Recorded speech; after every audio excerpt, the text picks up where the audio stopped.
Thank you for joining us for the PearsonAccessNext 101 training. Some people are transitioning over from our last training, so we're just going to give them 2 more minutes to do so. We welcome your participation through the question box. If you have any questions throughout the training, feel free to type in your name and the LEA you're representing there so they have a sense of who is in the room for the training and which LEAs you represent. I see some familiar names and some that are new. Welcome, and we will get started in about 2 minutes. Thank you so much.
All right, it looks like we have most of our participants here. Thank you so much for joining us. For anyone who was not on our last webinar that started about an hour ago, my name is Cassie Leinert. I'm an assessment specialist here at OSSE, and I oversee the PARCC and DC Science administration. Today we're going to talk through one of the systems that we use to administer the tests, and that's called PearsonAccessNext. You may have access to this already. If not, we'll talk through how you get that in the training. But we'll be going through the basics of the system.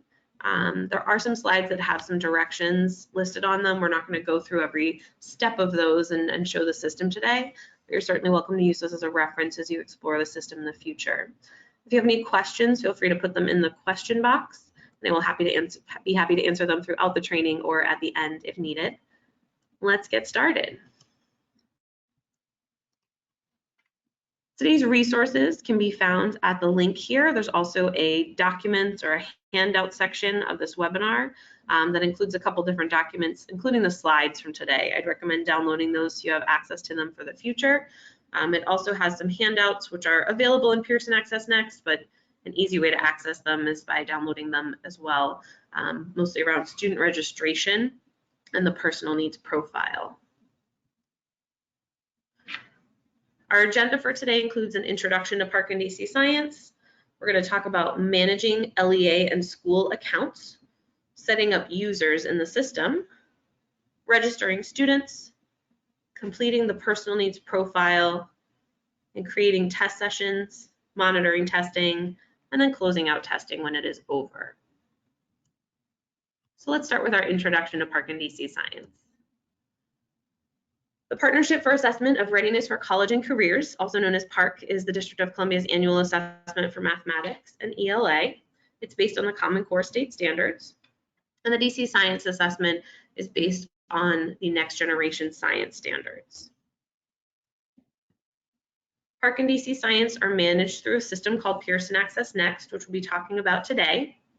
The students taking the test use a system called TestNav8, which is downloaded as an application onto their student testing device. We're not going to be talking in detail about that today, but there are a lot of resources available if you have questions, and we can certainly talk through that individually if you wanted to get more information. All right, Let's begin with managing LEA and school accounts within the system of PearsonAccessNext. Each of you is part of an LEA. The LEA is the larger structure in the system that holds all of the schools. There are users like yourself as an LEA test coordinator that get assigned to the LEA and have access to the entirety of the system. So they have access to the LEA level and each individual school level. If you only have one school, you'll have access to the LEA in the school, but it will basically be the same thing.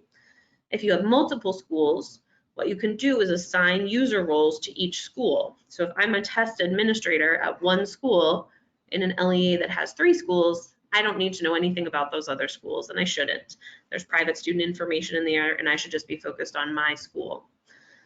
So you can assign users to schools. If you have people who are working with you at the LEA level, you can assign them roles at the LEA level so that they can access all of that information and support you as an LEA coordinator with those broader policies and uses of the system. Students are assigned to organizations as well. They should be assigned to an LEA and a school where they'll be testing. So when you register students, each of them will be assigned to an LEA code and a school code. Those codes are created by OSSE. They're usually 3 or 4 digits, and they represent your LEA and your school. And you should be familiar with them, but if you're not, they're actually in the system as part of the name of each organization that you're given access to. So it might say the name of the school, the name of the LEA, and then it would have a number. That number code is assigned to that LEA and school combination with a hyphen in the middle.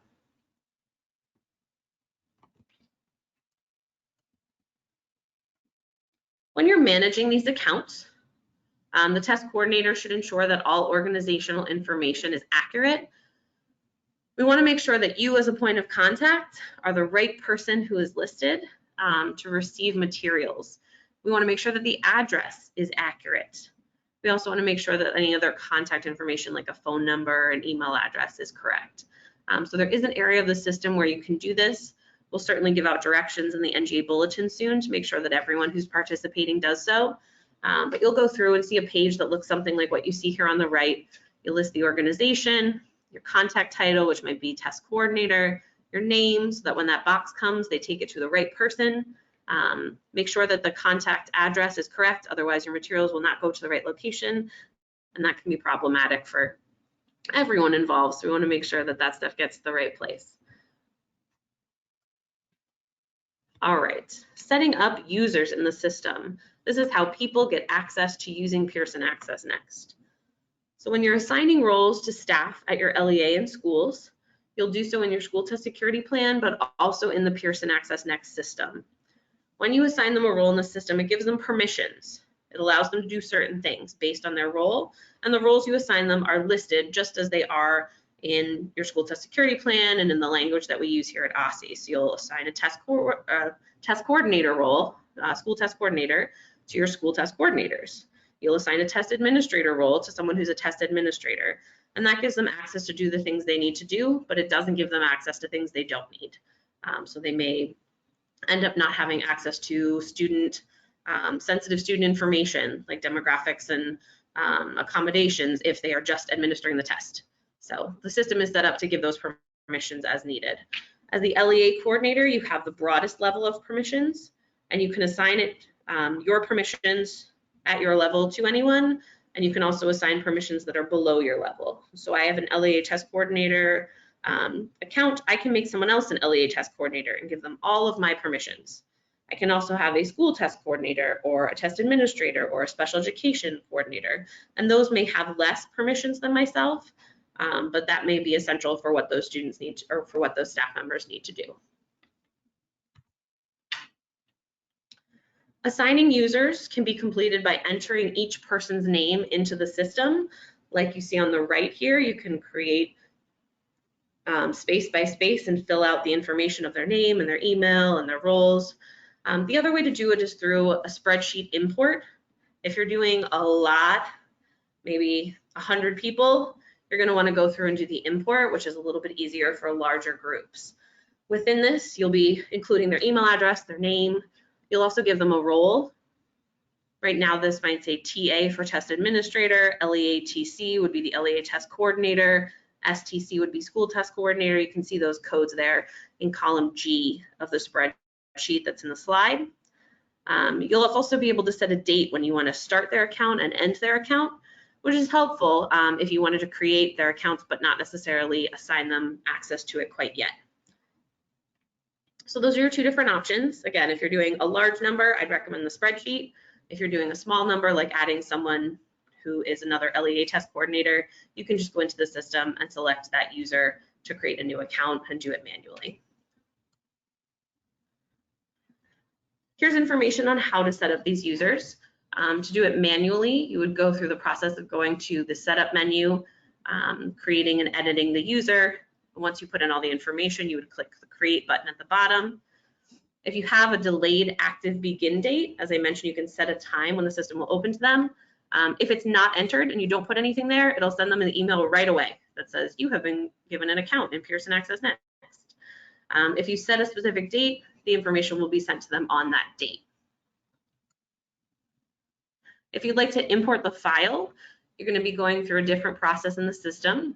You'd follow these bulleted directions at the top and basically upload that file, and you'll see something like you see here on the right that tells you when it's created, how many records were successful, if there's any errors. Sometimes if you put in a code where there's supposed to be a name, it'll pop up with an error and let you know that it didn't work because it wasn't the right information. And then once you're finished, you can download that file to kind of have a sense of who got entered and what was effective, or maybe keep that for your records.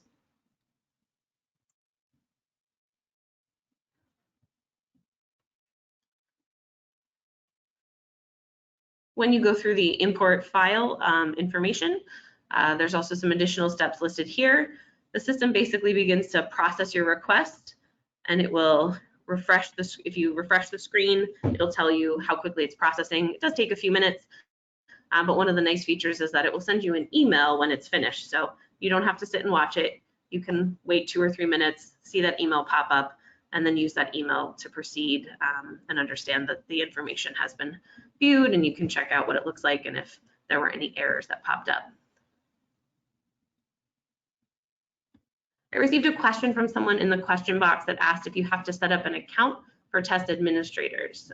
Yes, you do set up user accounts for test administrators. Otherwise, they are not able to start and end their test sessions. So we want to make sure that they have access to do that kind of simple action. You do not need to set up accounts for proctors. They are not going to be using the system, just the test administrators, and then the coordinators and someone who's like a technology special education coordinator or school or LEA test coordinator. All right. Now that we've thought about the adults and the staff and what they need, we're going to think about the students and their registration process. So the registration for students will align to the grade or course that they are enrolled in. We register students here at OSSE in grades 3 through 8 for PARCC, and we register students in grades 5, 8, and just 5 and 8 for DC Science. So that's automatic. It's in the system already. You can make adjustments or edits if you have students taking advanced math courses, grade 7 or 8. If you have high school students, you will need to register them on your own based on the courses they are enrolled in. We have a participation policy that gives you lots of details on how to do that. And the way you would do that is by filling out that giant spreadsheet called the SRPMP that we talked about in the previous training. And that spreadsheet includes a lot of the information that the system will need. When you upload it, it will add their accounts to the system and add their tests to the system as well. So I mentioned that SRPMP, it is the Student Registration and Personal Needs Profile. We talked about it previously in a previous training, a little more abstractly. We're going to talk in more detail about what it looks like and how it works this time. Directions for completing it are attached as one of our handouts. They're also available in PearsonAccessNext. The file has a lot of rows and columns. Each of the columns is designated for different demographic information or different personal needs of the student based on their accommodations and accessibility features. I think it has dozens of columns, so you're going to want to make sure that you're aware of what each means. And there's a guide that actually takes you through and tells you what they mean, what their name is, who they can be used for, and the kind of coding that you need to put in. In terms of the test the student's taking, there's a column, and you have to put in a code like ELA03, that's 3rd grade ELA. or MAT06, that's math for grade 6. So those codes are something that you'll need to be familiar with, and they're all available in that document in the handout section that details the process and also gives you a big table with all of the codes and details for how to fill that file out. That document is called a Student Registration and Personal Needs Profile Field Definitions Guide. It looks like this picture that has the purple PARCC icon on it over on the upper right-hand side of the screen. It'll also take you through directions on how to upload the file, but I will show you some soon as well. The file looks like what you see below, where you would have those student ID numbers, LEA and school codes, student names, demographics, and then as you continue into the columns that start to get into columns with double letters that start with B and C, you'll get more accommodations and accessibility features showing up.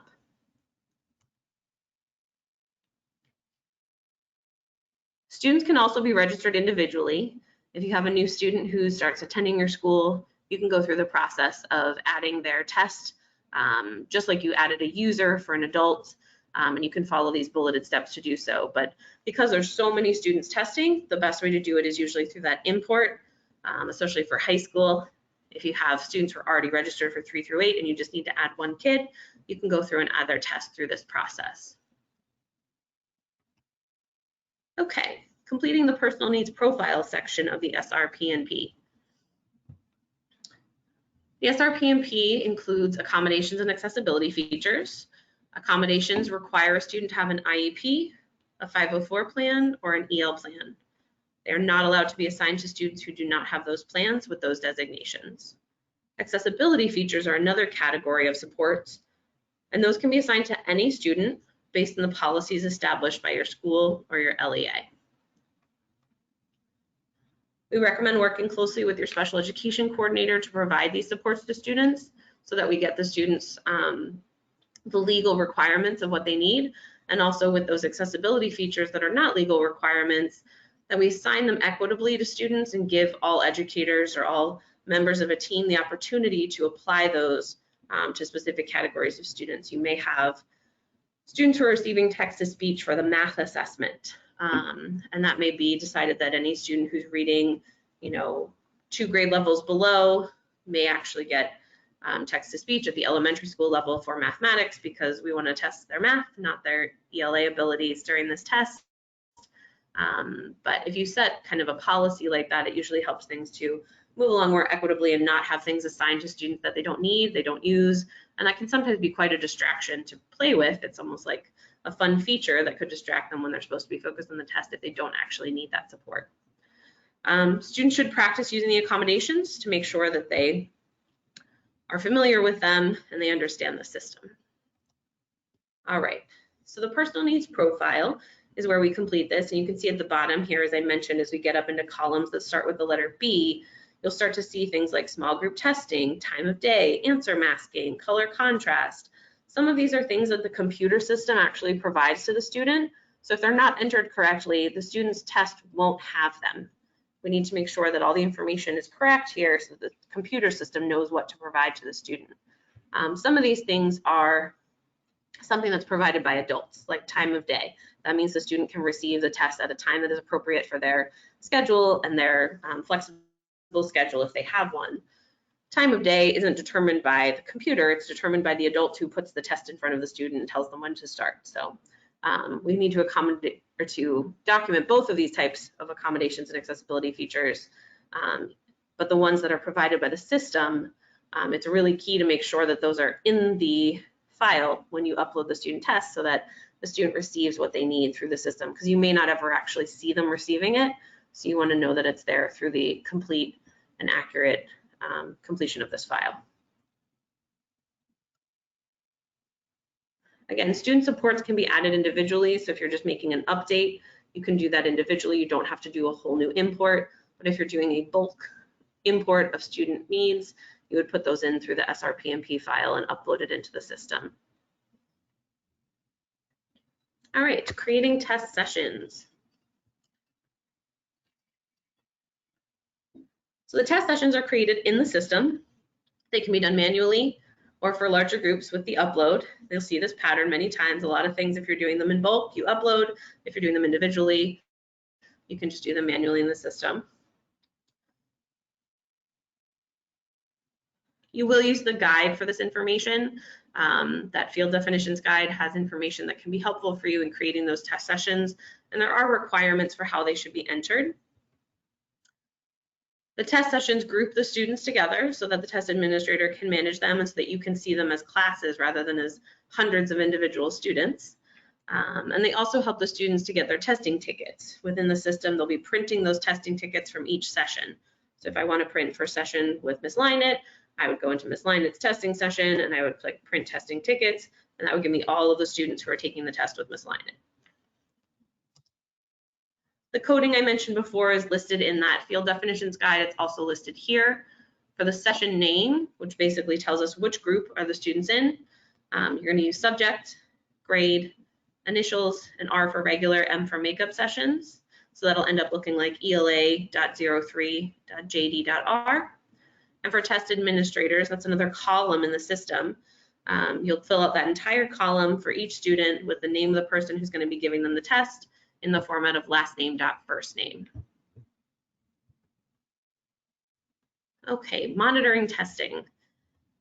The system allows you to actually see what's happening in each session. If I'm a test administrator and I'm just working on my one session, I will see a view like this with one session. If you're a test coordinator and you need to see multiple sessions, the session list on the left side of the screen, you can actually have multiple sessions here and toggle back and forth between them to provide support.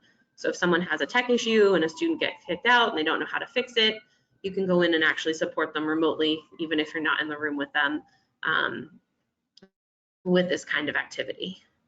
You'll see that there are some names listed at the bottom. We made some fake students here, and you can see what they are actually progressing towards and what their status is here in the system.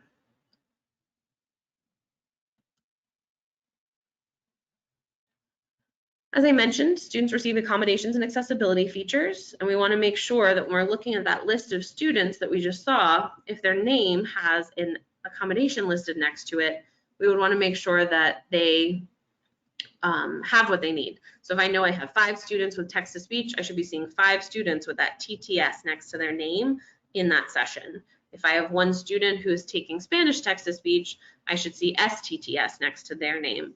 This is a quick way for you, when you upload the information, to confirm it's accurate, and also for the test administrator to notice that they may have students who need headphones for text-to-speech, or may have students who are receiving some sort of accommodation they need to be aware of. They want to make sure that that is fully prepared and ready. If the student doesn't receive the accommodation and they were legally entitled to, we do need to go back and have them take that unit again. We basically invalidate the test and they would have to go back. It is extremely rare. It is not fun. The students, it's not ideal for anyone involved, so we want to make sure that we have a clear path of who's supposed to receive which accommodations, and this should indicate to you and your staff as you're preparing these sessions who is actually receiving that information and what the system is officially set up to do or not to do for that student. Okay, closing out testing. In the PearsonAccessNext system, those sessions we saw before, there was a progress bar that was many different colors. When it's actually finished and all complete, you'll see something where it actually is just all blue. That means the students are done and everything has progressed to the finish line. Once that happens, here highlighted in green above that blue bar, you see stop session as a button option. That won't be there until all students have finished their sessions. Then it'll change and it'll say stop session. Once you click on that, it basically closes that session so that those students who are done are completely finished. And that's really one of the only steps that has to be taken for the closeout of the system in PearsonAccessNext. You can restart a session if there was some sort of error in you doing that, so it's not permanent, but it does kind of send things through and ends the process of testing for those students and makes it easier for you to keep track of which sessions may have makeups or which sessions are actually just done and stopped. Support from the PearsonAccessNext team. There are many different types of resources to provide support as you go through the process of doing these tasks, troubleshooting when you receive errors, and even getting support during testing when something doesn't go quite as you expected it to. One of the main places I like to send people is to the PearsonAccessNext User Guide. The link is provided up top, and this is a page of what it looks like at the entry point. The user guide will provide you with some really detailed descriptions of how you will go through each of these processes. Here's a sample of what one of the pages looks like. Over on the left, you can see in bold that we're in a section called Prepare a Session. This tells us how to prepare a session and why. So at the top, it tells us you have to prepare sessions to set up test elements before the testing day. There's step-by-step directions where you can read the things you need to do, just like the things I've listed on the screen previously. Next to each of those directions, there's usually a little camera icon. That's going to give you a screenshot of what that looks like. Having someone say, go here, do that, isn't always the most effective. Showing me a picture of where here is and what that is what they would show you with those little icons. There's also often a video that'll actually walk you through the process in real time and have someone talking through the steps. So if you're not sure how to set up a session or prepare a session or start and stop a session, this is a great place to go to get a quick little 5 minutes and figure out how to do it without having to call customer support and wait a longer period of time or having to wait for a response from OSSE. You can call customer support if you need them. They can talk you through when you get to a challenging spot or things pop up that you don't necessarily have the information you need for. They're available from 6 a.m. to 7:30, and they are open now, so you can contact them now as you begin the process of working with these files, and you can call them during testing if there's an issue. Additional resources. The PearsonAccessNext testing platform, as I said, that should be open and available to you. If you have trouble accessing it, let me know. The assessment manuals are available online, so you can look at that information. The test coordinator manual is set up for you so that you have all the details you need of the steps you need to take. The training modules are actually more lengthy videos that'll tell you how to do things, and they're available in a couple different categories. The Pearson DC portal has lots of resources. It has copies of the manuals. It has practice tests, lots of good things there for you to look at. The DC Science website is on our website here at OSSE, which just outlines information about the test. And then the PARCC Online and New Meridian resources outline more of the academic side of the PARCC assessment. Again, the PARCC customer support is there to help.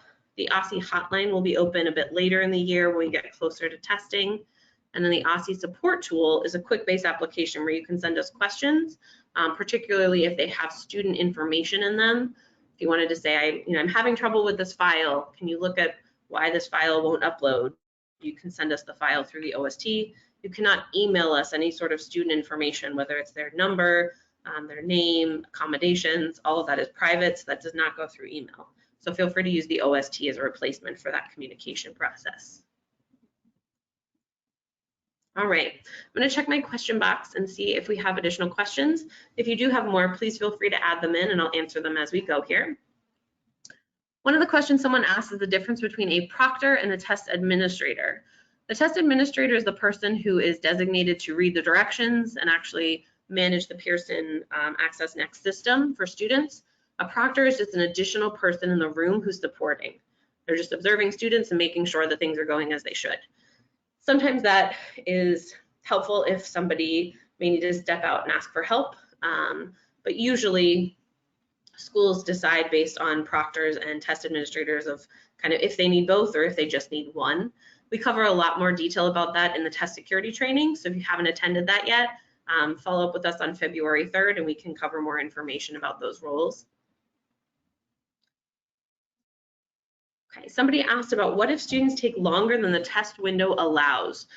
They are not permitted to do that unless they are receiving extended time. So if you have a student who keeps testing after you've said that testing is finished, one of the benefits of having access to the PearsonAccessNext system is that you can actually stop their test from your computer. You can close it down and basically say it stopped, and it will basically stop them from testing in the system that they're using. So there is a way to do that by managing their test. When we follow those different colored bars and those different codes, that's where you would be able to do that and go through that process.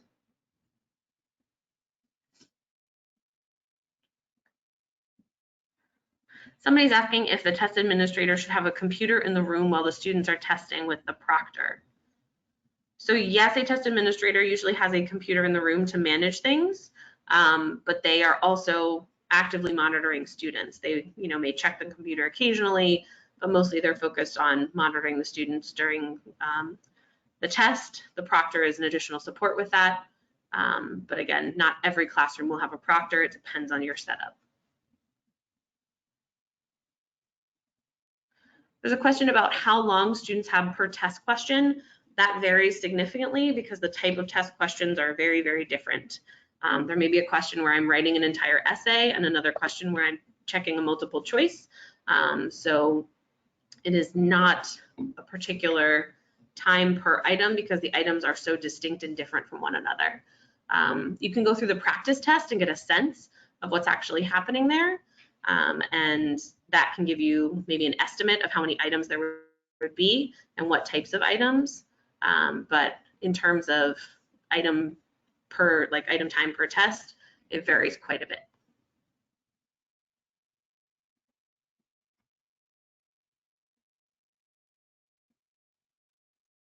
Okay.